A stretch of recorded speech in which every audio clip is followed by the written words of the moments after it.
ಎಲ್ರಿಗೂ ಬೆಳಗಿನ ಶುಭೋದಯ. ನಾನು ಅಂಬರೀಶ್ ಪೋತ್ನಾಳ್.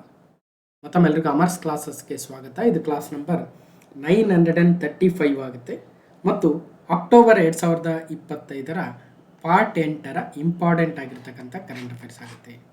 ಸೊ ಈ ಒಂದು ಕರೆಂಟ್ ಅಫೇರ್ಸನ್ನು ಆರಂಭಿಸೋದಕ್ಕೆ ಮುಂಚೆ ಎಲ್ರಿಗೂ ದೀಪಾವಳಿ ಹಬ್ಬದ ಶುಭಾಶಯಗಳನ್ನು ಕೋರುತ್ತಾ, ಸೊ ಎಲ್ಲರೂ ಚೆನ್ನಾಗಿ ಎಫರ್ಟ್ ಹಾಕಬೇಕು, ನಮ್ಮ ಪ್ರಯತ್ನ ಇರಬೇಕು ಮತ್ತು ಅದು ಒಳ್ಳೆ ಸಮತೋಲಿತ ಪ್ರಯತ್ನ ಇದ್ದಾಗ ಸಕ್ಸಸ್ ಅಂತೂ ಗ್ಯಾರಂಟಿ ಸಿಗುತ್ತೆ ಅಲ್ವಾ.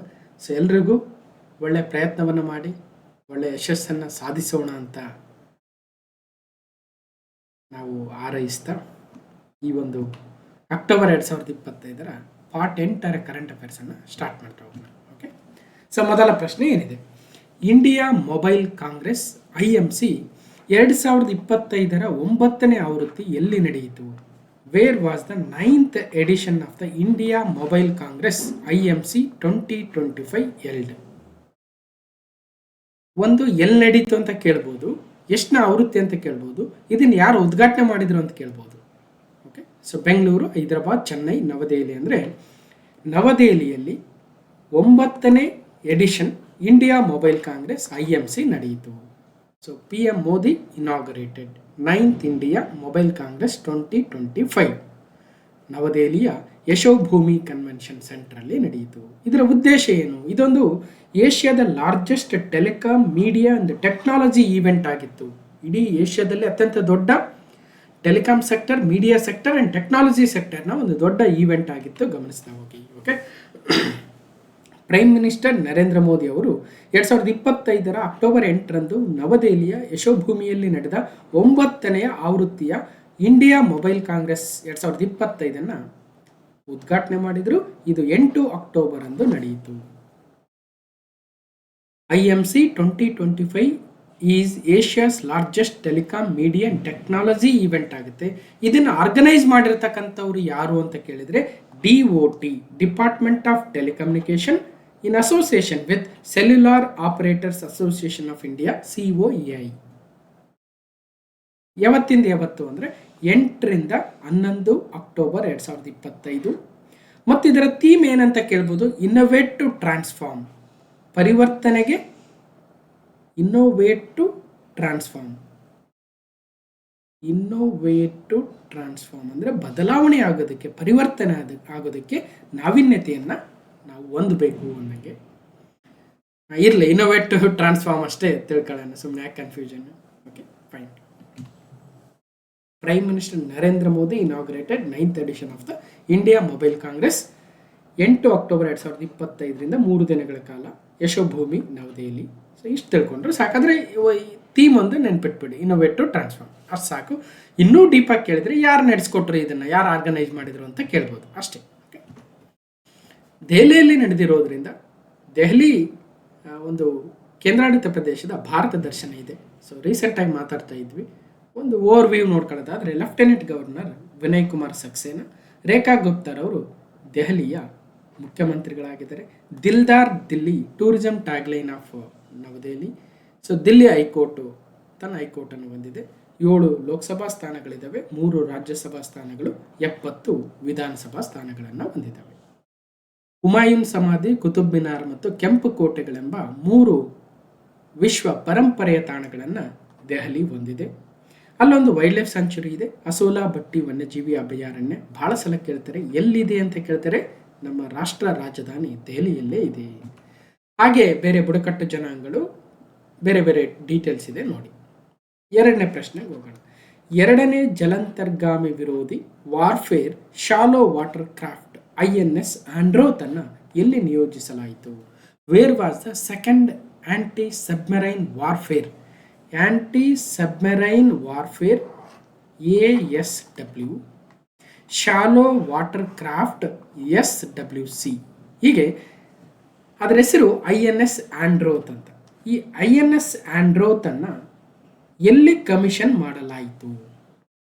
ಇದೊಂದು anti submarine warfare shallow water craft ಅಂದರೆ ಈ ಒಂದು ಹಡಗು ಅಥವಾ ಈ ವಾಟರ್ ಕ್ರಾಫ್ಟ್ ಅಂತ ಏನು ಕರಿತೀವಿ, ಅಥವಾ ಹಡಗು ಅನ್ಕೊಳ್ಳೋಣ, ಒಂದು ಶಿಪ್ ಅನ್ಕೊಳ್ಳೋಣ. ಈ ಶಿಪ್ಪು ಸಮುದ್ರದ ಆಳದಲ್ಲಿ ಬರುವ ಸಬ್ಮರೈನ್ಗಳೇನಿರ್ತವೆ ಅಥವಾ ಸಮುದ್ರದ ಆಳದಿಂದ, ನೀರಿನ ಆಳದಿಂದ ಬರುವ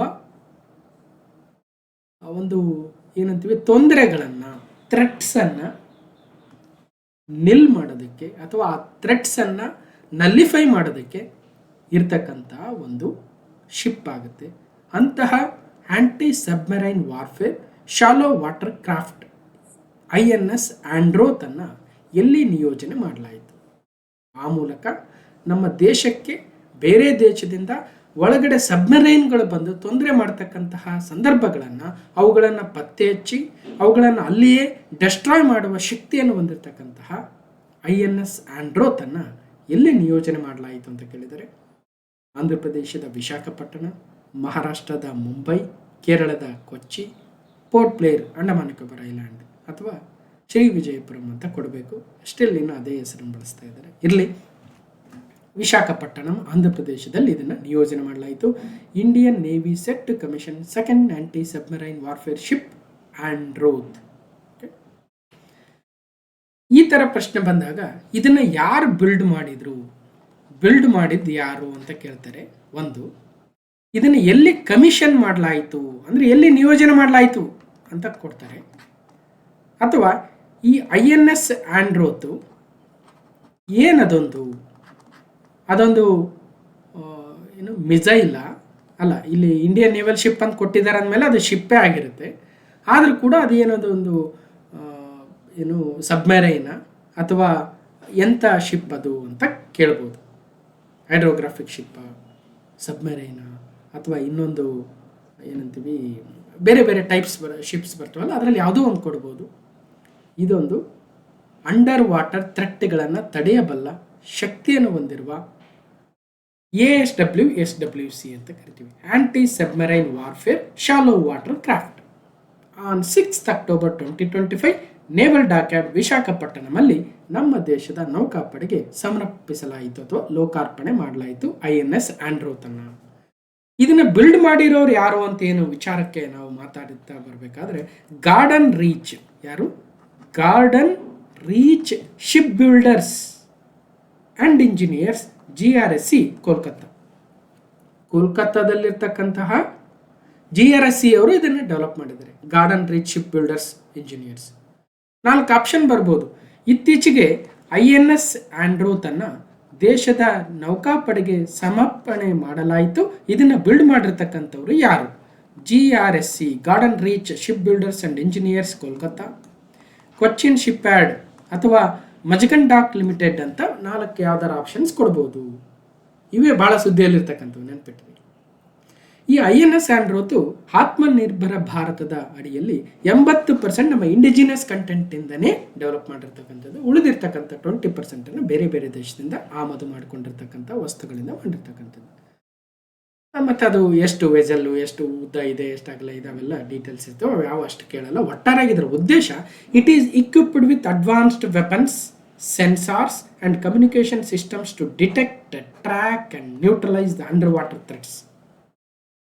ನೀರೊಳಗಿನ ಬೆದರಿಕೆಗಳನ್ನು ಪತ್ತೆ ಹಚ್ಚಬೇಕು, ಅವುಗಳು ಎಲ್ಲಿಂದ ಬರ್ತಾ ಇದ್ದಾವೆ ಅಂತ ಟ್ರ್ಯಾಕ್ ಮಾಡಬೇಕು, ಎಷ್ಟು ದೂರದಲ್ಲಿದ್ದಾವೆ ಅಂತ ಐಡೆಂಟಿಫೈ ಮಾಡಬೇಕು, ಮತ್ತು ಅವುಗಳನ್ನು ತಟಸ್ಥಗೊಳಿಸಬೇಕು, ಅಂದರೆ ಅವುಗಳನ್ನು ಡೆಸ್ಟ್ರಾಯ್ ಮಾಡಬೇಕು. ಅದಕ್ಕೆ ಬೇಕಾಗಿರ್ತಕ್ಕಂತಹ ಎಲ್ಲ ಶಸ್ತ್ರಾಸ್ತ್ರಗಳನ್ನು, ಸಂವೇದಕಗಳು, ಸೆನ್ಸಾರ್ಗಳನ್ನು ಮತ್ತು ಕಮ್ಯುನಿಕೇಷನ್ ಸಿಸ್ಟಮ್, ಸಂವಹನ ವ್ಯವಸ್ಥೆಯನ್ನು ಒಳಗೊಂಡಿರ್ತಕ್ಕಂತಹ INS ಆಂಡ್ರೋತು ಭಾರತ ದೇಶದ ನೌಕಾಪಡೆಗೆ ಲೋಕಾರ್ಪಣೆಯನ್ನು ಮಾಡಲಾಯಿತು. ವಿಶಾಖಪಟ್ಟಣದ ನೇವಲ್ ಬೇಸಲ್ಲಿ ಅದನ್ನು ಕಮಿಷನ್ ಮಾಡಲಾಯಿತು. ಫೈನ್.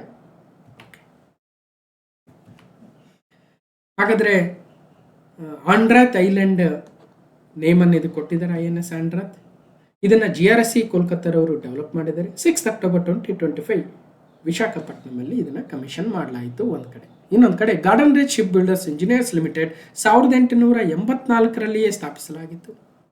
ಪಶ್ಚಿಮ ಬಂಗಾಳದ ಕೋಲ್ಕತ್ತಾದಲ್ಲಿ ಇದರ ಪ್ರಧಾನ ಕಚೇರಿಯನ್ನು ಹೊಂದಿದೆ.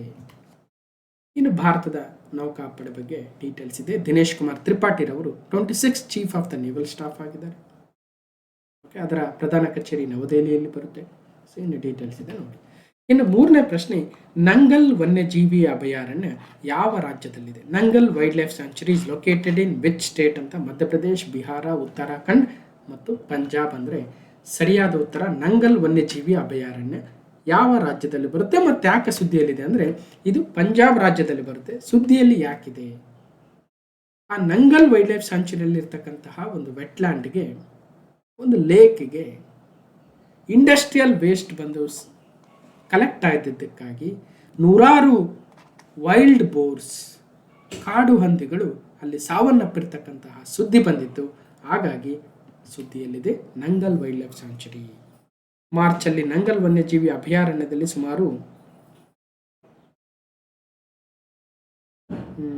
100 ಕಾಡು ಹಂದಿಗಳು ಸಾವನ್ನಪ್ಪಿದ್ದು ನಂಗಲ್ ಸರೋವರದಲ್ಲಿನ ವಿಷಕಾರಿ ತ್ಯಾಜ್ಯ ಮಾಲಿನ್ಯದಿಂದಾಗಿ ಇದು ಸಂಭವಿಸಿರಬಹುದು ಅಂತ ಇತ್ತೀಚಿನ ವರದಿಯಲ್ಲಿ ಗೊತ್ತಾಗಿದೆ. ಇದು ಪಂಜಾಬ್ನ ರೂಪಾನಗರ್ ಡಿಸ್ಟ್ರಿಕ್ಟ್ನ ಶಿವಾಲಿಕ್ ಹಿಲ್ಸ್ನ ಫೂಟ್ ಹಿಲ್ಸಲ್ಲಿ ನಂಗಲ್ ವೈಲ್ಡ್ ಲೈಫ್ ಸ್ಯಾಂಕ್ಚುರಿ ಬರುತ್ತೆ, ನಂಗಲ್ ವನ್ಯಜೀವಿ ಅಭಯಾರಣ್ಯ. ಈ ಅಭಯಾರಣ್ಯವು 116 ಹೆಕ್ಟೇರ್ ವಿಸ್ತೀರ್ಣವನ್ನು ಹೊಂದಿದ್ದು ಸಟ್ಲೇಜ್ ನದಿಯ ನಂಗಲ್ ಜೌಗು ಪ್ರದೇಶದ ಭಾಗವಾಗಿದೆ. It is within the man made reservoir built under the Bhakra Nangal project.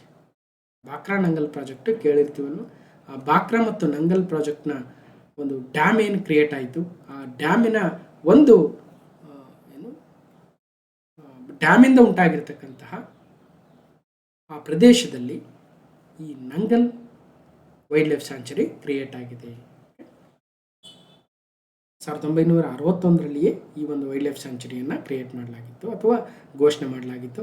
Bhakra dam ಏನಿದೆ, ಆ ಬಾಕ್ರಾ ಡ್ಯಾಮ್ ಮತ್ತು ನಂಗಲ್ ಡ್ಯಾಮ್ಗಳ ಆ ಪ್ರದೇಶದಲ್ಲಿ ಕಂಡುಬರುತ್ತಂತೆ. ಇನ್ನು ಈ ಬಾಕ್ರಾ ಡ್ಯಾಮ್ ಅಥವಾ ನಂಗಲ್ ವೈಲ್ಡ್ ಲೈಫ್ ಸ್ಯಾಂಕ್ಚುರಿ ಬಗ್ಗೆ ಮಾತಾಡ್ತಾ ಇರಬೇಕಾದ್ರೆ, ಸಟ್ಲೇಜ್ ನದಿಯಿಂದ ಬಾಕ್ರಾ ಡ್ಯಾಮು ಮತ್ತು ನಂಗಲ್ ಡ್ಯಾಮ್ಗಳಿಂದ ಉಂಟಾಗಿರ್ತಕ್ಕಂಥ ಈ ಒಂದು ವೈಲ್ಡ್ ಲೈಫ್ ಸ್ಯಾಂಕ್ಚುರಿ ಬಗ್ಗೆ ಡೀಟೇಲ್ಸನ್ನು ನೋಡಬೇಕಾದ್ರೆ ನಾವು ಸಿಂಧೂ ನದಿ ವ್ಯವಸ್ಥೆ ಬಗ್ಗೆ ನೋಡಬೇಕಾಗುತ್ತೆ. ಸಿಂಧೂ ನದಿಯು ಭಾರತದ ಅತ್ಯಂತ ಪ್ರಮುಖ ನದಿ ವ್ಯೂಹಗಳಲ್ಲಿ ಒಂದಾಗಿದ್ದು ಕೈಲಾಸ ಪರ್ವತದ ಸಮೀಪದಲ್ಲಿ ಉಗಮಗೊಂಡು ಮೌಂಟ್ ಕೈಲಾಶಲ್ಲಿ ನೋಡ್ಬೋದು. ಮೌಂಟ್ ಕೈಲಾಶಲ್ಲಿ ಉಗಮಗೊಂಡು ಭಾರತದಲ್ಲಿ ಸುಮಾರು 709 ಕಿಲೋಮೀಟರ್ ಹರಿದ ನಂತರ ಮುಂದೆ ಪಾಕಿಸ್ತಾನಕ್ಕೆ ಹೋಗಿ ಅರಬ್ಬಿ ಸಮುದ್ರವನ್ನು ಸೇರುತ್ತೆ. ಸುಮಾರು 2880 ಕಿಲೋಮೀಟರ್ ಉದ್ದವನ್ನು ಹೊಂದಿದ್ರೂ ಕೂಡ ಭಾರತದಲ್ಲಿ ಕೇವಲ 709 ಕಿಲೋಮೀಟರ್ ಅಷ್ಟೇ ಹರಿಯುತ್ತಂತೆ. ಇದರ ಉಪನದಿಗಳನ್ನು ನೋಡೋದಾದರೆ ನಮ್ಮ ಭಾರತದಲ್ಲಿ ಜೀಲಂ, ಚೆನಾಬ್, ರಾವಿ, ಬಿಯಾಸ್, ಸಟ್ಲೇಜ್ಗಳು ಪ್ರಮುಖ ಉಪನದಿಗಳಾಗ್ತವೆ. ಅದರಲ್ಲಿ ಇವತ್ತೇನು ಸಟ್ಲೇಜ್ ರಿವರ್ ಅಂತ ಮಾತಾಡ್ತಾ ಇದ್ದೀವಿ, ಈ ಸಟ್ಲೇಜ್ ರಿವರು ಈವನ್ ಈ ಎಲ್ಲ ನದಿಗಳ ಬಗ್ಗೆ ಏನು ಮಾತಾಡ್ತಾ ಇದ್ದೀವಿ, ಚೆನಾಬ್, ರವಿ, ಬಿಯಾಸ್, ಜೀಲಂ ಇವೆಲ್ಲವೂ ಕೂಡ ಭಾರತದಲ್ಲಿಯೇ ಉಗಮವಾಗಿ ಹೋಗಿ ಸಿಂಧೂ ನದಿಯನ್ನು ಸೇರಿದರೆ ಸಟ್ಲೇಜ್ ರಿವರ್ ಮಾತ್ರ ಭಾರತದಿಂದ ಆಚೆ ನೋಡಿ, ಭಾರತದಿಂದ ಆಚೆ ಉಗಮವಾಗಿ ನಂತರ ಭಾರತದಲ್ಲಿ ಹರಿದು ಹೋಗಿ ಸಿಂಧೂ ನದಿಯನ್ನು ಸೇರುತ್ತೆ. ಇನ್ನು ಉಳಿದಿರ್ತಕ್ಕಂಥ ನೀವು ಚೆನಾಬ್ ತಗೊಳ್ಳಿ, ರಾವಿ ತಗೊಳ್ಳಿ ಅಥವಾ ಜೇಲಂ ತಗೊಳ್ರಿ, ಇವೆಲ್ಲವೂ ಕೂಡ ಭಾರತದೊಳಗಡೆ ಉಗಮವಾಗಿ ಮುಂದೆ ಹೋಗಿ ಸಿಂಧೂ ನದಿಯನ್ನು ಸೇರ್ತವೆ. ಅದೊಂದು ವಿಶೇಷತೆ ಇದೆ. ಓಕೆ, ನೋಡ್ಬೋದು ಸಟ್ಲೇಜ್ನ ಉಗಮ ಸ್ಥಾನ ಇಲ್ಲಿದೆ, ಸಿಂಧೂ ನದಿ ಉಗಮ ಸ್ಥಾನ ಇಲ್ಲಿದೆ, ಮೌಂಟ್ ಕೈಲಾಶ್. ಭಾರತದ ಗಡಿಯಾಚೆಯಲ್ಲಿ ಉಗಮ ಹೊಂದುವ ಸಿಂಧೂ ನದಿಯ ಏಕೈಕ ಉಪನದಿ ಅಂದರೆ ಅದು ಸಟ್ಲೇಜ್ ನದಿ ಆಗುತ್ತೆ. ಈ ಸಟ್ಲೇಜ್ ನದಿಗೆ ಭಾಕ್ರಾ ಮತ್ತು ನಂಗಲ್ ಎನ್ನುವ ಡ್ಯಾಮ್ಗಳನ್ನು ಕನ್ಸ್ಟ್ರಕ್ಟ್ ಮಾಡಿದ್ದಾರೆ. ಹಿಮಾಚಲ ಪ್ರದೇಶದಿಂದ ಪಂಜಾಬ್ನ ಬಯಲು ಪ್ರದೇಶವನ್ನು ಭಾಕ್ರಾದಲ್ಲಿ ಪ್ರವೇಶವನ್ನು ಮಾಡುತ್ತೆ ಸಟ್ಲೇಜ್ ನದಿ. ಈ ನದಿಯ ಮೇಲೆ ವಿಶ್ವದ ಅತಿ ಹೆಚ್ಚು ಗುರುತ್ವಾಕರ್ಷಣೆಯ ಅಣೆಕಟ್ಟು ಅಂತ ಪ್ರಸಿದ್ಧ ಆಗಿರ್ತಕ್ಕಂಥ ಭಾಕ್ರಾ ನಂಗಲ್ ಅಣೆಕಟ್ಟನ್ನು ನಿರ್ಮಿಸಲಾಗಿದೆ. ಇದೊಂದು ಪಂಜಾಬ್, ಹರಿಯಾಣ ಮತ್ತು ರಾಜಸ್ಥಾನ ರಾಜ್ಯಗಳ ಜಂಟಿ ಯೋಜನೆ ಕೂಡ ಭಾಳ ಸಲ ಎಕ್ಸಾಮಲ್ಲಿ ಕೇಳ್ತಾರೆ. ಸೊ ಇಲ್ಲಿ ಭಾಕ್ರಾ ಡ್ಯಾಮ್ ಬರುತ್ತೆ ನೋಡಿ.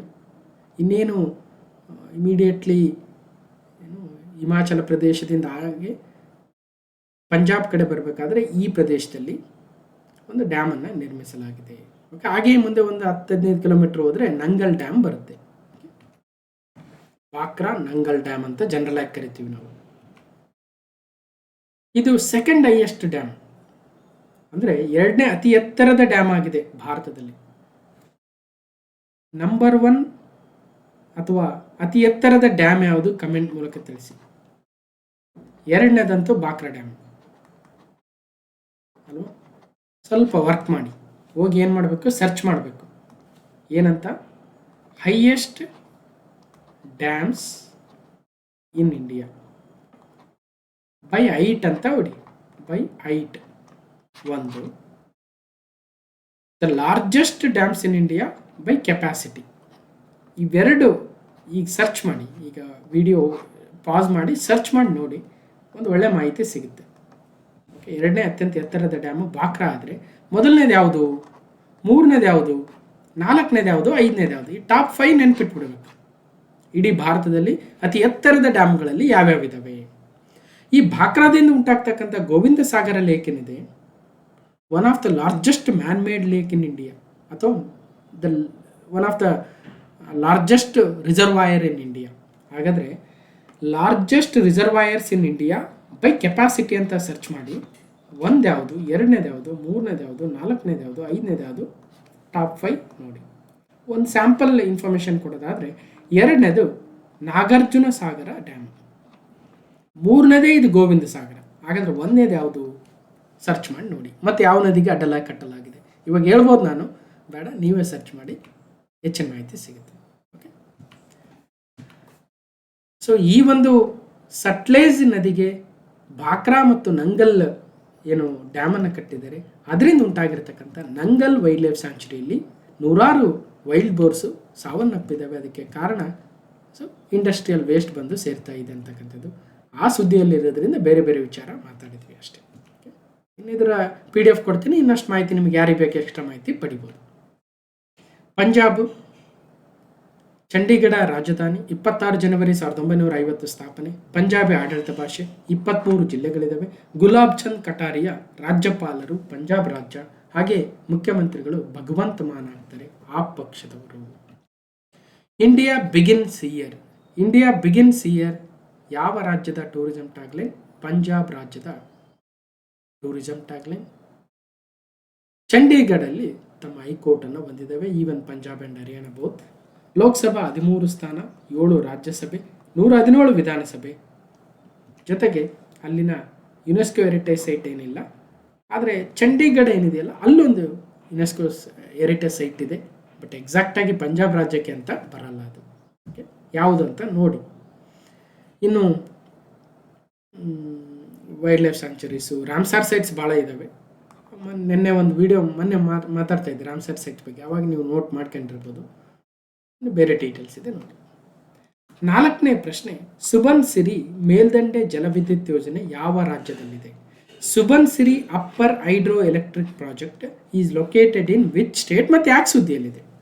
ಅರುಣಾಚಲ ಪ್ರದೇಶ, ಉತ್ತರಾಖಂಡ್, ಗುಜರಾತ್, ಮಧ್ಯಪ್ರದೇಶ. ಅಂದರೆ ಸರಿಯಾದ ಉತ್ತರ ಅರುಣಾಚಲ ಪ್ರದೇಶದಲ್ಲಿ ಬರುತ್ತೆ Subansiri upper hydro electric project.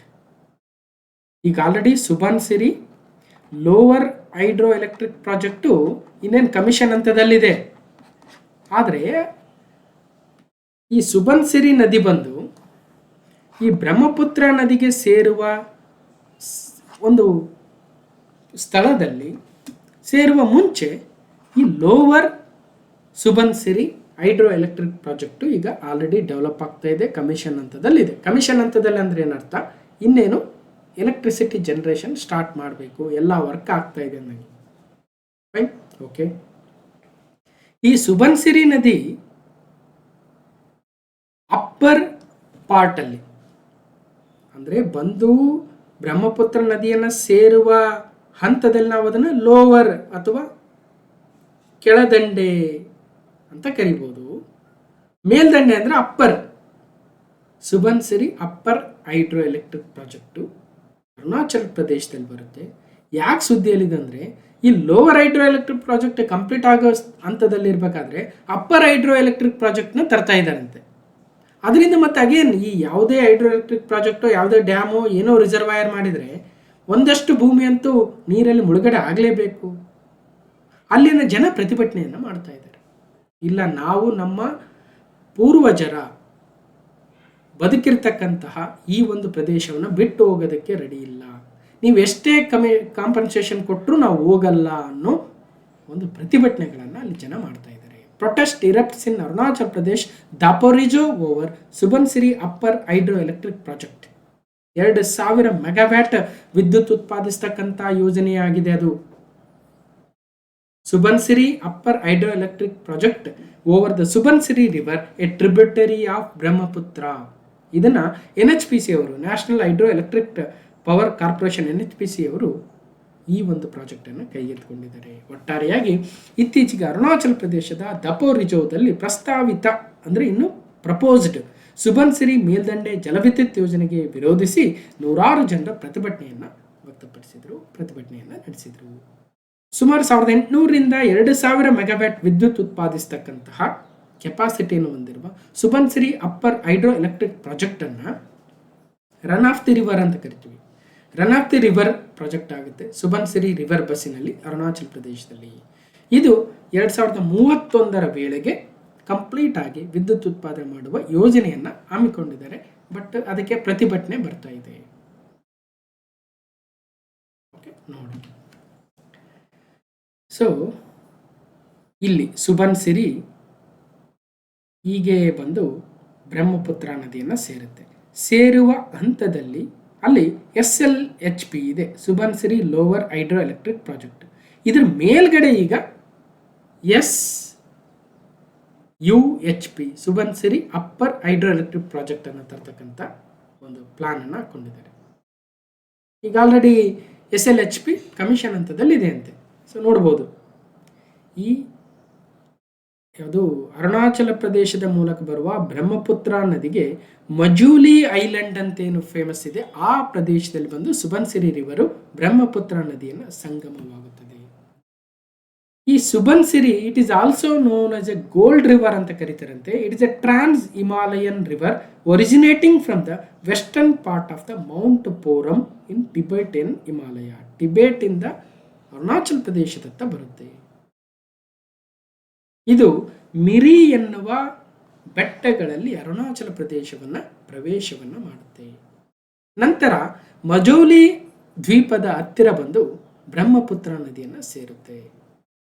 It is A right northern bank and the longest tributary of the Brahmaputra ನದಿಯ ಬಲದಂಡೆಗೆ ಬಂದು ಸೇರುವ ಮತ್ತು ಬ್ರಹ್ಮಪುತ್ರ ನದಿಯ ಅತ್ಯಂತ ಉದ್ದವಾದ ಉಪನದಿ ಅಂದರೆ ಇದೇ ಸುಬನ್ಸಿರಿ ಆಗುತ್ತೆ.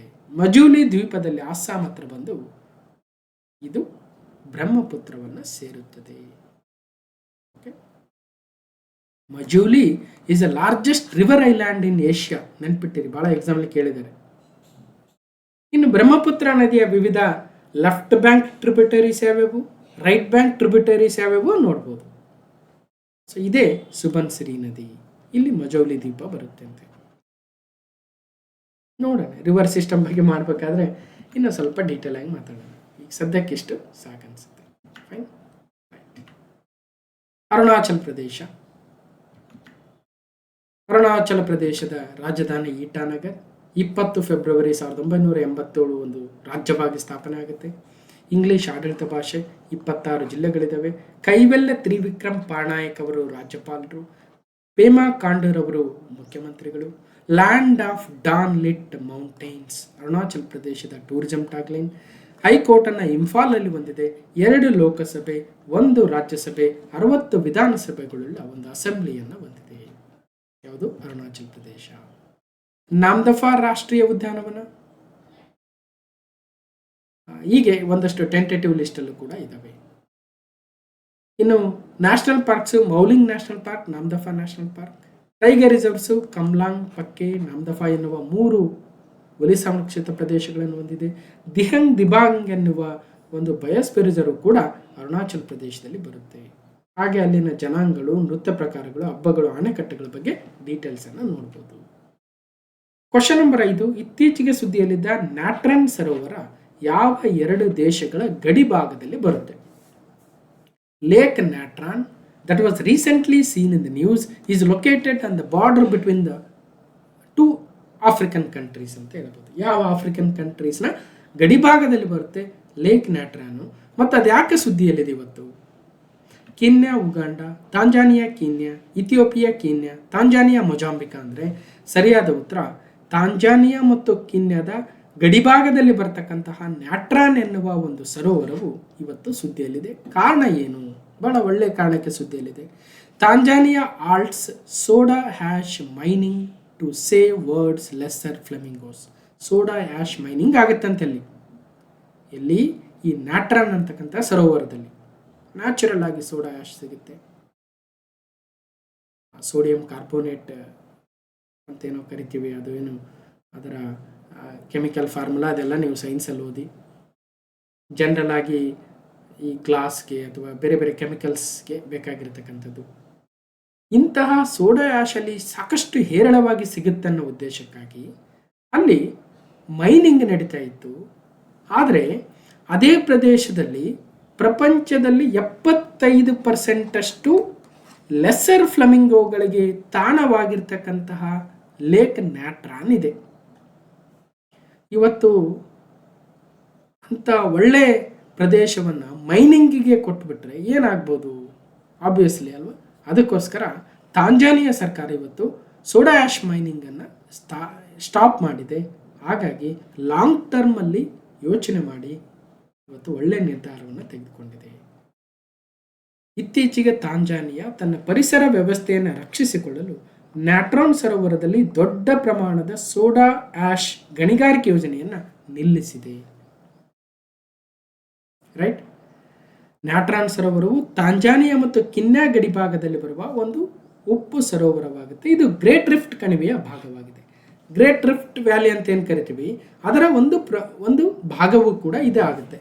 ಲೇಕ್ ನ್ಯಾಟ್ರಾನ್ 2001ರಲ್ಲಿ ಇದನ್ನು Ramsar site of international importance ಅಂತ ಕೂಡ ಘೋಷಣೆ ಮಾಡಿದ್ದಾರೆ. ಸೊ ಅದು ಕೂಡ ವೆರಿ ಇಂಪಾರ್ಟೆಂಟ್ ಆಗುತ್ತೆ. ಇದು ಆಫ್ರಿಕಾದಲ್ಲಿ ಲೆಸ್ಸರ್ ಫ್ಲೆಮಿಂಗೋಗಳು ಏನು ಕಂಡು ಬರ್ತವೆ, ಅದರ 75% ಪಾಪ್ಯುಲೇಷನ್ ಆಫ್ ಲೆಸ್ಸರ್ ಫ್ಲೆಮಿಂಗೋ ಇದೇ ಪ್ರದೇಶದಲ್ಲಿ ಇದೆ ಅಂತೆ. ಹಾಗಾಗಿ ಇವತ್ತೇನು ಗಣಿಗಾರಿಕೆ ನಡೀತಾ ಇತ್ತು ಸೋಡಾ ಆ್ಯಶ್ಗಾಗಿ, ಅದನ್ನು ಇವತ್ತು ತಡೆ ಹಿಡಿದಿದ್ದಾರೆ. ಜೊತೆಗೆ ಏನು ಸಣ್ಣ ಪ್ರಮಾಣದಲ್ಲಿ ಎಷ್ಟು ಬೇಕೋ ಅಷ್ಟನ್ನು ಮಾತ್ರ ತೆಗೆದುಕೊಳ್ಳೋದಕ್ಕೆ ಅವಕಾಶವನ್ನು ಮಾಡಿಕೊಟ್ಟಿದ್ದಾರೆ. ಓಕೆ, ಸೊ ಇದು ಕಿನ್ಯಾ ಬಾರ್ಡರ್, ಈ ಕಡೆ ಉಗಾಂಡ ಇದೆ. ಸೊ ಈ ಒಂದು ತಾಂಜಾನಿಯಾ ಏನಿದೆ, ತಾಂಜಾನಿಯಾ ಮತ್ತು ಕಿನ್ಯಾ ಗಡಿಭಾಗದಲ್ಲಿ ಬರ್ತಕ್ಕಂಥದ್ದೇ ಲೇಕ್ ನ್ಯಾಟ್ರಾನ್. ಈ ಭಾಗದಲ್ಲಿ ಸೋಡಾ ಆ್ಯಶ್ ಹೇರಳವಾಗಿ ಸಿಗೋದ್ರಿಂದ ಮೈನಿಂಗ್ ಮಾಡೋದಕ್ಕೆ ಅನುಕೂಲ ಮಾಡಿಕೊಟ್ಟಿದ್ರು ಫಸ್ಟು. ಬಟ್ ಅದಿವತ್ತು ಲೆಸ್ಸರ್ ಫ್ಲೆಮಿಂಗೋಗಳ ವಿನಾಶಕ್ಕೆ ಕಾರಣ ಆಗ್ಬೋದು ಅನ್ನೋ ಉದ್ದೇಶಕ್ಕೆ ತಾಂಜಾನಿಯಾ ಸರ್ಕಾರ ಈ ಲೇಕ್ ನ್ಯಾಟ್ರಾನ್ ಸುತ್ತಮುತ್ತಲ ಪ್ರದೇಶದಲ್ಲಿನ ಸೋಡಾ ಆ್ಯಶ್ನ ಗಣಿಗಾರಿಕೆಯನ್ನು ಸ್ಟಾಪ್ ಮಾಡಿದೆ. ಓಕೆ, ಅಷ್ಟು ಸುದ್ದಿಯಲ್ಲಿರ್ತಕ್ಕಂಥ. ಹಾಗಾದರೆ ಯುನೈಟೆಡ್ ರಿಪಬ್ಲಿಕ್ ಆಫ್ ತಾಂಜಾನಿಯಾ ಯಾವ ಖಂಡದಲ್ಲಿ ಬರುತ್ತೆ, ಅದರ ಗಡಿಭಾಗಗಳು ಯಾವ್ಯಾವು, ಅದರ ರಾಜಧಾನಿ ಯಾವುದು, ಸೊ ಹೀಗೆ ಸಾಕಷ್ಟು ಮಾಹಿತಿ ಇರ್ತಕ್ಕಂಥದ್ದಿದೆ. ಇದರ PDF ಕೊಟ್ಟಾಗ ಮತ್ತಷ್ಟು ನೋಡಿ ಫಾರ್ ಎ ಕಂಪ್ಲೀಟ್ನೆಸ್. ಡೊಡೋಮಾ ಇದರ ರಾಜಧಾನಿ ಆಗುತ್ತೆ. ಡೊಡೋಮಾ ಇಲ್ಲಿನ ಪ್ರೆಸಿಡೆಂಟು ಪ್ರೈಮ್ ಮಿನಿಸ್ಟರು ಮೋಸ್ಟ್ಲಿ ಕೇಳಲ್ಲ, ಯಾಕಂದ್ರೆ ಅಷ್ಟು ಸುದ್ದಿಯಲ್ಲಿಲ್ಲ. ಇದರ ಕರೆನ್ಸಿ ತಾಂಜಾನಿಯನ್ ಶಿಲ್ಲಿಂಗ್ ಅಂತೆ, ತಾಂಜಾನಿಯನ್ ಶಿಲ್ಲಿಂಗ್. ಇನ್ನೊಂದು ಮ್ಯಾಪಲ್ಲಿ ನೋಡ್ಬೋದು. ಇನ್ನು ವರ್ಲ್ಡ್ ಮ್ಯಾಪಲ್ಲಿ ಸೊ ಇದು ಕೆನ್ಯಾದ ಗಡಿಭಾಗ ಇಲ್ಲಿ ಬರುತ್ತೆ ನೋಡಿ, ಲೇಕ್ ನ್ಯಾಟ್ರಾನ್. ಓಕೆ, ಸೊ ಒಂದು ಕಡೆ ಜಾಂಬಿಯಾ ಇದೆ, ಮಾಲವಿ ಅನ್ನೋ ದೇಶ, ಮೊಜಾಂಬಿಕಾ ಇದೆ, ಮೇಲ್ಗಡೆ ಕೆನ್ಯಾ ಇದೆ, ಉಗಾಂಡ, ರವಾಂಡ, ಬುರುಂಡಿ, ಇವೆಲ್ಲ ಬೇರೆ ಬೇರೆ ದೇಶಗಳ ಗಡಿಭಾಗವನ್ನು ಹಂಚಿಕೊಂಡಿದ್ದಾವೆ. ಇನ್ನು ಇಡೀ ವರ್ಲ್ಡ್ ಮ್ಯಾಪಲ್ಲಿ ನೋಡೋದಾದರೆ ಇದು ಈಕ್ವೇಟರ್, ಸಮಭಾಜಕ ವೃತ್ತ. ಸಮಭಾಜಕ ವೃತ್ತದಿಂದ ದಕ್ಷಿಣಕ್ಕೆ, ಆ್ಯಕ್ಚುಲಿ ಸಮಭಾಜಕ ವೃತ್ತ ಕಿನ್ಯಾವನ್ನು ಆಲ್ಮೋಸ್ಟ್ ಎರಡಾಗಿ ವಿಭಾಗಿಸುತ್ತೆ. ಆ ಕಿನ್ಯಾದ ದಕ್ಷಿಣ ಭಾಗದಲ್ಲಿದೆ ತಾಂಜಾನಿಯಾ ದೇಶ. ನಮ್ಮ ಇಂಡಿಯನ್ ಓಷನ್ ಭಾಗದಲ್ಲಿ ಬರುತ್ತೆ, ಪಶ್ಚಿಮ ಭಾಗದಲ್ಲಿ. ಓಕೆ, ಅಲ್ಲಿನ ಪ್ರೆಸಿಡೆಂಟು ಪ್ರೈಮ್ ಮಿನಿಸ್ಟರ್ ಡೀಟೇಲ್ಸ್ ಇದೆ, ಜಸ್ಟ್ ನೋಡ್ಕೋಬೋದು for the completeness. Republic of Kenya, Nairobi ಕೆನ್ಯಾದ ರಾಜಧಾನಿ. ಓಕೆ, ಕೆನ್ಯನ್ ಶಿಲ್ಲಿಂಗ್ ನೋಡಿ, ಒಂದು ಸಿಮಿಲಾರಿಟಿ ಇದೆ. ತಾಂಜಾನಿಯನ್ ಶಿಲ್ಲಿಂಗು ತಾಂಜಾನಿಯಾದ ಕರೆನ್ಸಿ, ಕೆನ್ಯನ್ ಶಿಲ್ಲಿಂಗು ಕೆನ್ಯಾ ದೇಶದ ಕರೆನ್ಸಿ. ಕೆನ್ಯಾ ಎಲ್ಲಿ ಬರ್ತಂತ ನೋಡಿದ್ವಿ, ಮತ್ತು ಸಮಭಾಜಕ ವೃತ್ತ ಅದನ್ನು ಎರಡಾಗಿ ಡಿವೈಡ್ ಮಾಡುತ್ತಂತ ನೋಡಿದ್ವಿ. ರೈಟ್, ನೋಡ್ಬೋದು, ಮತ್ತಷ್ಟು ಡೀಟೇಲ್ಸ್ ಇದೆ.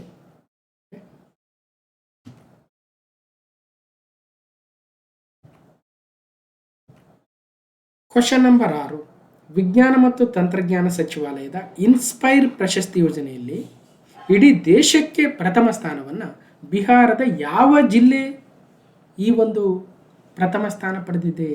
Which district of Bihar secured a rank in the first rank in the inspire award scheme of the ministry of science and technology?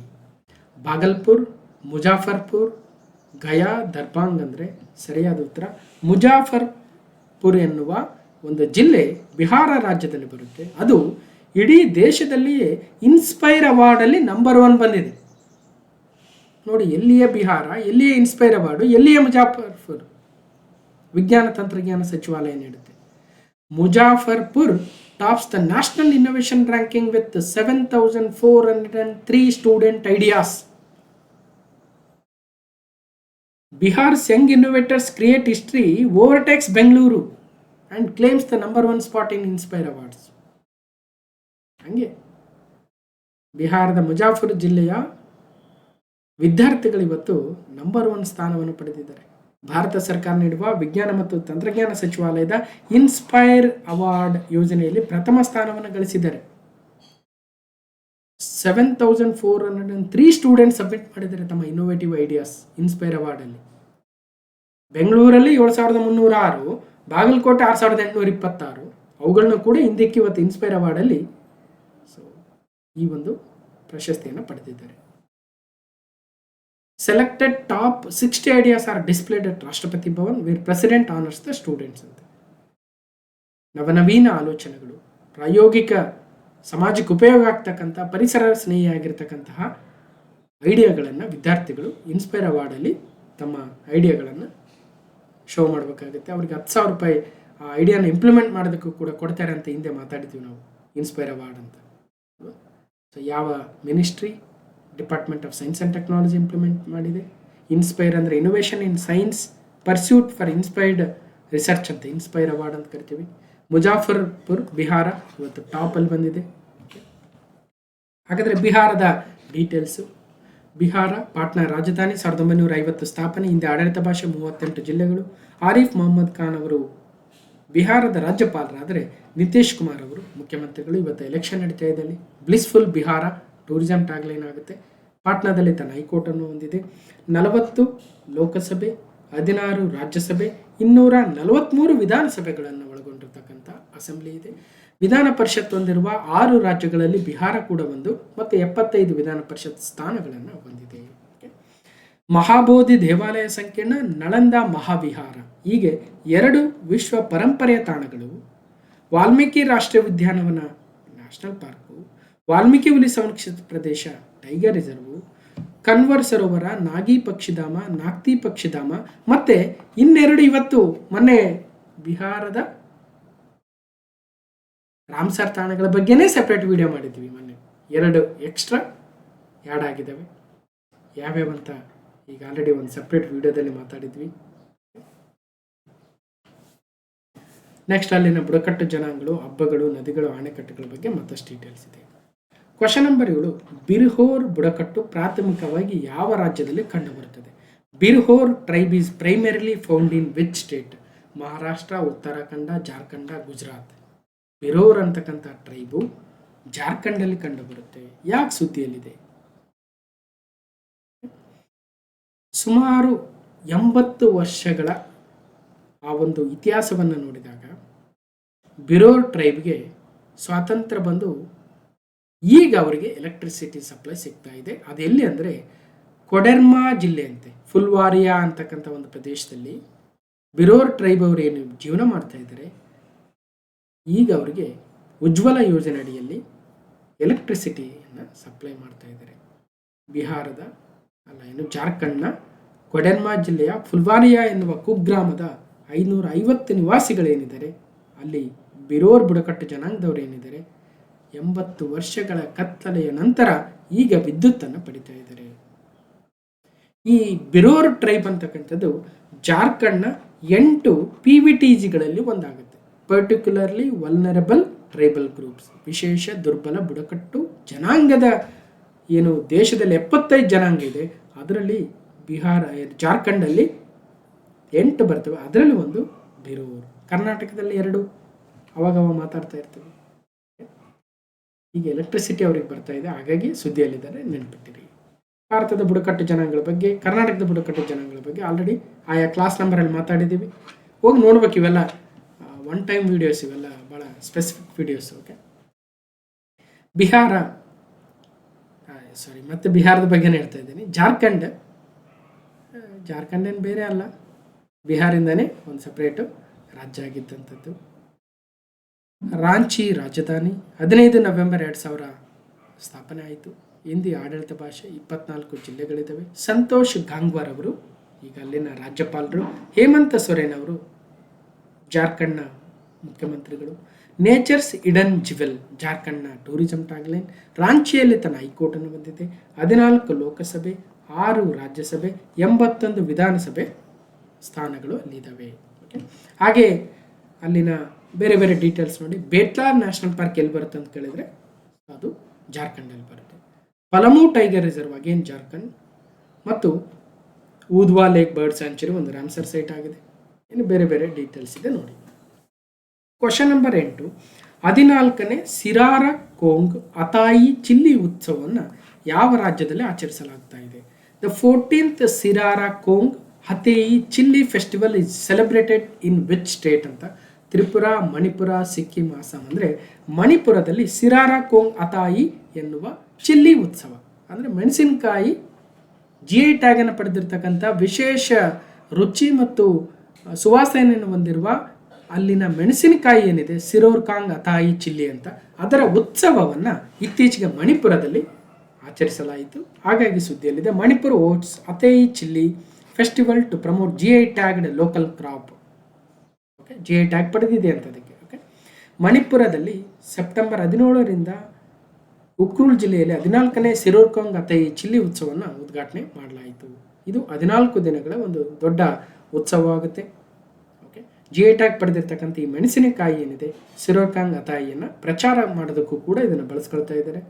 Okay, ವಿಶಿಷ್ಟ ಪರಿಮಳ ಮತ್ತು ಸುವಾಸನೆಗೆ ಇಡೀ ಭಾರತದಾದ್ಯಂತ ಸಿರಾರಕೋಂಗ್ ಅತಾಯಿ ಎನ್ನುವ ಚಿಲ್ಲಿ ವೆರೈಟಿ ಭಾಳ ಫೇಮಸ್ ಆಗಿದೆ. Sirarakhong Hathei chilli festival in Manipur. It is 14th edition ಆಗುತ್ತೆ, ಗಮನಿಸಿ.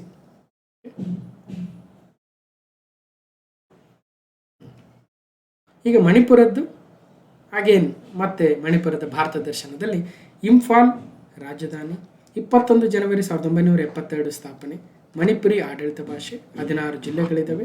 ಅಜಯ್ ಕುಮಾರ್ ಭಲ್ಲಾ ಅಲ್ಲಿನ ರಾಜ್ಯಪಾಲರು. ಈಗ ಪ್ರಸ್ತುತ ಅಲ್ಲಿ ರಾಷ್ಟ್ರಪತಿ ಆಳ್ವಿಕೆ ಇದೆ. Jewel of India tourism tagline. ಇಂಫಾಲದಲ್ಲಿ ತನ್ನ ಹೈಕೋರ್ಟನ್ನು ಹೊಂದಿದೆ. ಕರೆಕ್ಟು 2 ಲೋಕಸಭೆ, 1 ರಾಜ್ಯಸಭೆ ಮತ್ತು 60 ವಿಧಾನಸಭೆಗಳ ಒಂದು ಸ್ಥಾನಗಳನ್ನು ಹೊಂದಿದೆ. ಕೀಬುಲ್ ಲಾಮ್ಜಾವೋ ಟೆಂಟೇಟಿವ್ ಲಿಸ್ಟಲ್ಲಿದೆ. ಸಂಕೀರ್ತನ ಎನ್ನುವ ಇಂಟ್ಯಾಂಜಿಬಲ್ ಸೈಟು, 15 ಇಂಟ್ಯಾಂಜಿಬಲ್ ಸೈಟಲ್ಲಿ ಒಂದು ಸಂಕೀರ್ತನ ಮಣಿಪುರಕ್ಕೆ ಸೇರಿದೆ. ಶಿರೋಯಿ ಮತ್ತು ಕೀಬುಲ್ ಲಾಮ್ಜಾವೋ ಎನ್ನುವ 2 ನ್ಯಾಷನಲ್ ಪಾರ್ಕ್ಗಳಿದ್ದಾವೆ. ಲೋಕ್ತಕ್ ಎನ್ನುವ ಒಂದು ರಾಮ್ಸರ್ ಸೈಟ್ ಇದೆ, ಲೋಕ್ತಕ್ ಲೇಕು, ಮತ್ತು ಅದೊಂದು ಮಾಂಟ್ರಾಕ್ಸ್ ರೆಕಾರ್ಡಲ್ಲಿ ಸೇರಿರ್ತಕ್ಕಂಥದ್ದು. ಮಾಂಟ್ರಾಕ್ಸ್ ರೆಕಾರ್ಡ್ ಅಂದ್ರೇನು ಮೊನ್ನೆ ವಿಡಿಯೋದಲ್ಲಿ ಹೇಳಿದ್ದೀನಿ ಮತ್ತೊಮ್ಮೆ. ಓಕೆ, ಇನ್ನು ಬೇರೆ ಬೇರೆ ಡೀಟೇಲ್ಸ್ ಇದೆ ನೋಡಿ. ಕ್ವಶನ್ ನಂಬರ್ 9, 2025 ಜಾಗತಿಕ ನಾವೀನ್ಯತಾ ಸೂಚ್ಯಾಂಕದಲ್ಲಿ ಭಾರತ ಎಷ್ಟನೇ ಸ್ಥಾನದಲ್ಲಿದೆ? What is the rank of India in the global innovation index GII 2025? 25, 47, 38, 56 ಅಂದರೆ 38ನೇ ಸ್ಥಾನದಲ್ಲಿದೆ. ಕಳೆದ ವರ್ಷ 39 ಇತ್ತು, ಈ ವರ್ಷ 1 ಸ್ಥಾನವನ್ನು ಉತ್ತಮಪಡಿಸಿಕೊಂಡಿದೆ ಭಾರತ ಗ್ಲೋಬಲ್ ಇನೋವೇಷನ್ ಇಂಡೆಕ್ಸ್ 2025. ಹಾಗಾದರೆ ಈ ಗ್ಲೋಬಲ್ ಇನೋವೇಷನ್ ಇಂಡೆಕ್ಸನ್ನು ರಿಲೀಸ್ ಮಾಡ್ತಕ್ಕಂತಹ ಸಂಸ್ಥೆ ಯಾವುದು? ಇದರಲ್ಲಿ ಎಷ್ಟು ದೇಶಗಳು ಭಾಗವಹಿಸಿದ್ದವು? ಭಾರತ ಎಷ್ಟನೇ ಸ್ಥಾನದಲ್ಲಿದೆ? ಟಾಪ್ 3 ಸ್ಥಾನದಲ್ಲಿರ್ತಕ್ಕಂಥ ವಿವಿಧ ದೇಶಗಳು ಯಾವ್ಯಾವು? ಭಾರತದ ನೆರೆಹೊರೆಯ ರಾಷ್ಟ್ರಗಳು ಯಾವ ಸ್ಥಾನದಲ್ಲಿದ್ದಾವೆ? ಹೀಗೆ ಏನು ಬೇಕಾದ ಪ್ರಶ್ನೆ ಬರ್ಬೋದು. India rises to 38th in global innovation index 2025. ಇದನ್ನು ವರ್ಲ್ಡ್ ಇಂಟೆಲೆಕ್ಚುವಲ್ ಪ್ರಾಪರ್ಟಿ ಆರ್ಗನೈಜೇಷನ್ ವಿಪೋ ಎಂತಕ್ಕಂತಹ ಸಂಸ್ಥೆ ರಿಲೀಸ್ ಮಾಡುತ್ತೆ. ವಿಶ್ವ ಬೌದ್ಧಿಕ ಆಸ್ತಿ ಸಂಸ್ಥೆ ವರ್ಲ್ಡ್ ಇಂಟೆಲೆಕ್ಚುವಲ್ ಪ್ರಾಪರ್ಟಿ ಆರ್ಗನೈಜೇಷನ್ ವಿಪೋ ಅವರು 2025 ಜಾಗತಿಕ ನಾವೀನ್ಯತಾ ಸೂಚ್ಯಾಂಕ ಗ್ಲೋಬಲ್ ಇನೋವೇಷನ್ ಇಂಡೆಕ್ಸ್ 2025 ರಿಲೀಸ್ ಮಾಡಿದ್ದಾರೆ. ಅದರಲ್ಲಿ ಭಾರತ 38ನೇ ಸ್ಥಾನವನ್ನು ಪಡೆದುಕೊಂಡಿದೆ. ಸ್ವಿಟ್ಜರ್ಲ್ಯಾಂಡ್ ನಂಬರ್ 1, 2ನೇ ಸ್ಥಾನದಲ್ಲಿ ಸ್ವೀಡನ್, 3 ಅಮೆರಿಕ, ಹೀಗೆ ಕಂಟಿನ್ಯೂ ಆಗುತ್ತೆ. ಮತ್ತು ಅದರಲ್ಲಿ ಬೇರೆ ಬೇರೆ ಕ್ಯಾಟಗರಿ ಬರ್ತಾವಂತೆ. ಅದರಲ್ಲಿ ಭಾರತ ಸೈನ್ಸ್ ಆ್ಯಂಡ್ ಟೆಕ್ನಾಲಜಿ ಅಥವಾ ನಾಲೆಡ್ಜ್ ಆ್ಯಂಡ್ ಟೆಕ್ನಾಲಜಿಯಲ್ಲಿ ಒಳ್ಳೆಯ ಸ್ಥಾನವನ್ನು, ಮಾರ್ಕೆಟ್ ಸೊಫಿಸ್ಟಿಕೇಷನಲ್ಲಿ 38ನೇ ಸ್ಥಾನವನ್ನು ಪಡೆದಿದೆ. ಕೆಲವೊಂದು ಬೇರೆ ಬೇರೆ ಮೂಲಸೌಕರ್ಯ ಅಂಥದ್ರಲ್ಲಿ ಸ್ವಲ್ಪ ಕಡಿಮೆ ಅಂಕಗಳನ್ನು ಪಡೆದುಕೊಂಡಿದೆ. ಹಾಗೆ ನೋಡಿಕೊಂಡ್ರೆ Bharat among the lower middle income ಎಕಾನಮೀಸಲ್ಲಿ ನಂಬರ್ 1 ಆಗಿದೆ, even in the central and southern Asian ರೀಜನಲ್ಲಿ ಕೂಡ.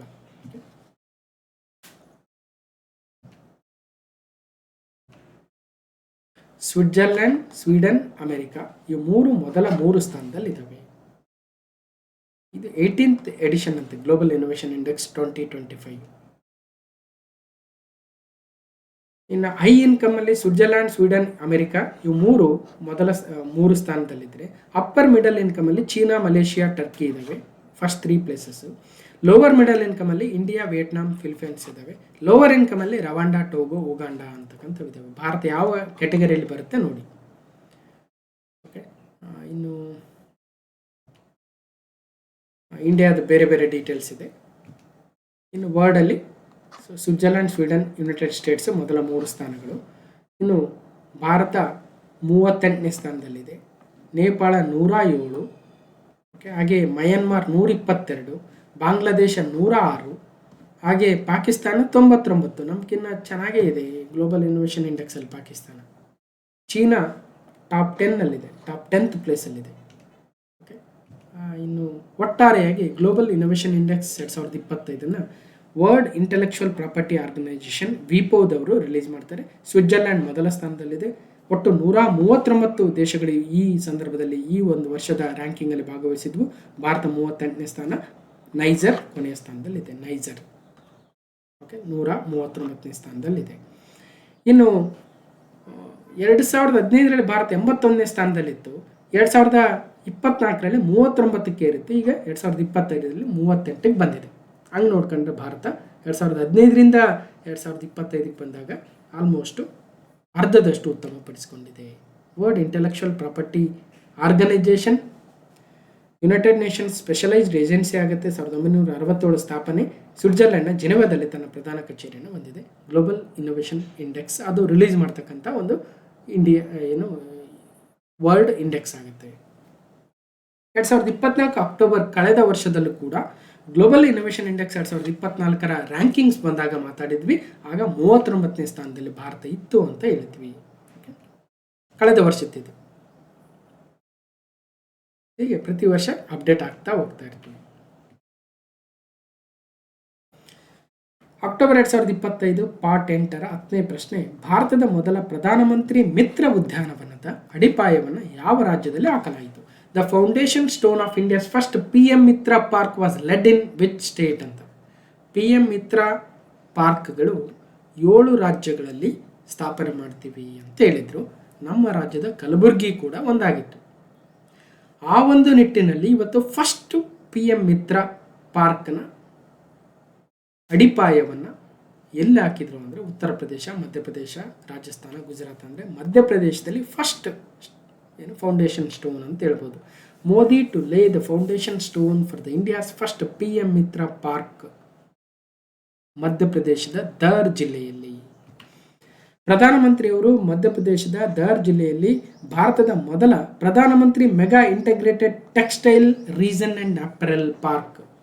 PM ಮಿತ್ರ ಅಂದ್ರೇನು? PM ಅಂದರೆ ಪ್ರಧಾನಮಂತ್ರಿ, M ಅಂದರೆ ಮೆಗಾ, I ಅಂದರೆ ಇಂಟಗ್ರೇಟೆಡ್, T ಅಂದರೆ ಟೆಕ್ಸ್ಟೈಲ್, R ಅಂದರೆ ರೀಜನ್, A ಅಂದರೆ ಅಪರೆಲ್ ಪಾರ್ಕ್. ಪ್ರಧಾನಮಂತ್ರಿ mega integrated textile region and apparel PM Mitra park in ಮಧ್ಯಪ್ರದೇಶದ ಧಾರ್ ಜಿಲ್ಲೆಯಲ್ಲಿ. It is a mega textile park. Spinning ಇಂದ ಹಿಡಿದು weaving, dyeing, printing, garment making in one place. ಒಂದೇ ಪ್ರದೇಶದಲ್ಲಿ ಎಲ್ಲವೂ ಕಂಪ್ಲೀಟಾಗಿ ಜವಳಿ ಉದ್ಯಮಕ್ಕೆ ಸಂಬಂಧಿಸಿರ್ತಕ್ಕಂಥದ್ದು. 1000 ಎಕರೆ ಪ್ರದೇಶದಲ್ಲಿ ಎಲ್ಲವೂ ಎಕೋಸಿಸ್ಟಮ್ ಇರುತ್ತಂತೆ. ಅದಕ್ಕೆ ಹೇಳೋದು farm to fibre to factory to fashion to foreign ಅಂತ. ಅಂದರೆ ಅಕ್ಕಪಕ್ಕದ ಜಿಲ್ಲೆಗಳಿಂದ ಎಲ್ಲ ಕೃಷಿ ಪ್ರದೇಶದಿಂದ ಬಂದು ಆ ಫೈಬರ್ನ ತರಬೇಕು, ಹತ್ತಿಯನ್ನು ಬೆಳಿಬೇಕು, ಫೈಬರ್ನ ಕ್ರಿಯೇಟ್ ಮಾಡಬೇಕು. ಆ ಫೈಬರ್ ತೆಗೆದುಕೊಂಡೋಗಿ ಫ್ಯಾಕ್ಟ್ರಿ ಕೊಡಬೇಕು. ಆ ಫ್ಯಾಕ್ಟ್ರಿಯಿಂದ ಫ್ಯಾಷನ್ ಅಂದ್ರೇನು ಬಟ್ಟೆಗಳು ರೆಡಿ ಆಗಬೇಕು, ಅದನ್ನು ಫಾರಿನ್ಗೆ ಎಕ್ಸ್ಪೋರ್ಟ್ ಮಾಡಬೇಕು. Farm to fibre to factory to fashion to foreign ಅಂತ ಒಂದೇ ಪ್ರದೇಶದಲ್ಲಿ ಎಲ್ಲವೂ ರೆಡಿ ಆಗಬೇಕು. ಅದಕ್ಕೋಸ್ಕರ ದೇಶದ 7 ರಾಜ್ಯಗಳ 7 ಪ್ರದೇಶಗಳಲ್ಲಿ PM ಮಿತ್ರ ಪಾರ್ಕ್ಗಳನ್ನು ಸ್ಥಾಪನೆ ಮಾಡ್ತೀವಂತ ಈ ಹಿಂದೆ ಬಜೆಟಲ್ಲೂ ಕೂಡ ಘೋಷಣೆ ಮಾಡಿದರು. ಅದರ ಮೊದಲ ಫೌಂಡೇಶನ್ ಸ್ಟೋನನ್ನು ಮಧ್ಯಪ್ರದೇಶದ ದಾರ್ ಜಿಲ್ಲೆಯಲ್ಲಿ ಫಸ್ಟ್ ಫೌಂಡೇಶನ್ ಸ್ಟೋನ್ ಪ್ರಧಾನಮಂತ್ರಿಯವರು ಆಗ್ತಾ ಇದ್ದಾರೆ. ಕ್ಲಾಸ್ ನಂಬರ್ 743ರಲ್ಲಿ ಭಾರತದ ಆರ್ಥಿಕ ಸಮೀಕ್ಷೆ 2025ರ 3ನೇ ಅಧ್ಯಾಯ external sector getting FDI right ಅಂತಕ್ಕಂತಹದ್ರಲ್ಲಿ ನಾವು PM ಮಿತ್ರ ಬಗ್ಗೆ ಮಾತಾಡಿದ್ವಿ. PM ಮಿತ್ರ ಒಟ್ಟಾರೆಯಾಗಿ 7 ರಾಜ್ಯಗಳ 7 ಸ್ಥಳಗಳಲ್ಲಿ, ಉತ್ತರ ಪ್ರದೇಶದ ಲಕ್ನೋ, ಮಧ್ಯಪ್ರದೇಶದ ದಾರ್ ಇವಾಗ ಉದ್ಘಾಟನೆ ಆಗಿದೆ, ಗುಜರಾತ್ನ ನವಸಾರಿ, ನಮ್ಮ ಕರ್ನಾಟಕದ ಕಲಬುರಗಿ, ತಮಿಳುನಾಡಿನ ವಿರುದ್ನಗರ್, ತೆಲಂಗಾಣದ ವಾರಂಗಲ್, ಮಹಾರಾಷ್ಟ್ರದ ಅಮರಾವತಿ. ಹೀಗೆ 7 ರಾಜ್ಯಗಳ 7 ಜಿಲ್ಲೆಗಳಲ್ಲಿ 7 PM mega integrated textile regions and apparel ಪಾರ್ಕ್ಸ್ಗಳು ಅಪ್ರೂವ್ ಆಗಿದ್ವು ಬಜೆಟಲ್ಲಿ. ಅದಕ್ಕೆ ಸಾಕಷ್ಟು ಅಮೌಂಟನ್ನು ಕೂಡ ಕೊಟ್ಟಿದ್ದರು. ನಮ್ಮ ಕರ್ನಾಟಕದ ಬಜೆಟಲ್ಲಿ ಕೂಡ ಮಾತಾಡಬೇಕಾದ್ರೆ 2025ರ ಪಾರ್ಟ್ 5ಅಲ್ಲಿ ಒಂದು ಕಡೆ ಜವಳಿ ನೀತಿ ಬಗ್ಗೆ ಎಕ್ಸ್ಪ್ಲೇನ್ ಮಾಡ್ತಾ ಜವಳಿ ಪಾರ್ಕ್ ಕಲಬುರಗಿಯಲ್ಲಿ ಕೇಂದ್ರ ಸರ್ಕಾರದ ಸಹಯೋಗದೊಂದಿಗೆ PM ಮಿತ್ರ ಜವಳಿ ಪಾರ್ಕನ್ನು ಸ್ಥಾಪಿಸಲಾಗುತ್ತದೆ ಅಂತ ಹೇಳಿದ್ವಿ. ನೋಡಿದ್ವಲ್ಲ. ಸೊ ಇಷ್ಟು ಒಂದಷ್ಟು ಮಾಹಿತಿ ಆಗಿತ್ತು. ಕ್ಲಾಸ್ ನಂಬರ್ 935 ಅಕ್ಟೋಬರ್ 2025 ಪಾರ್ಟ್ 8ರ ಇಂಪಾರ್ಟೆಂಟ್ ಕರೆಂಟ್ ಅಫೇರ್ಸನ್ನು ಇವತ್ತು ಮಾತಾಡ್ತೀವಿ. ಹೇಗನ್ನಿಸ್ತು ಅಂತ ಕಮೆಂಟ್ ಮೂಲಕ ತಿಳಿಸಿ. ಮತ್ತು ಈ ಒಂದು ವಿಡಿಯೋನ ಕಂಪ್ಲೀಟಾಗಿ ನೋಡಿರ್ತಕ್ಕಂಥ ಎಲ್ರಿಗೂ ಧನ್ಯವಾದಗಳು. ಮತ್ತು ಮುಂದಿನ ವಿಡಿಯೋದಲ್ಲಿ ಸಿಗ್ತೀನಿ ಅಂತ ಹೇಳ್ತಾ ಥ್ಯಾಂಕ್ ಯು.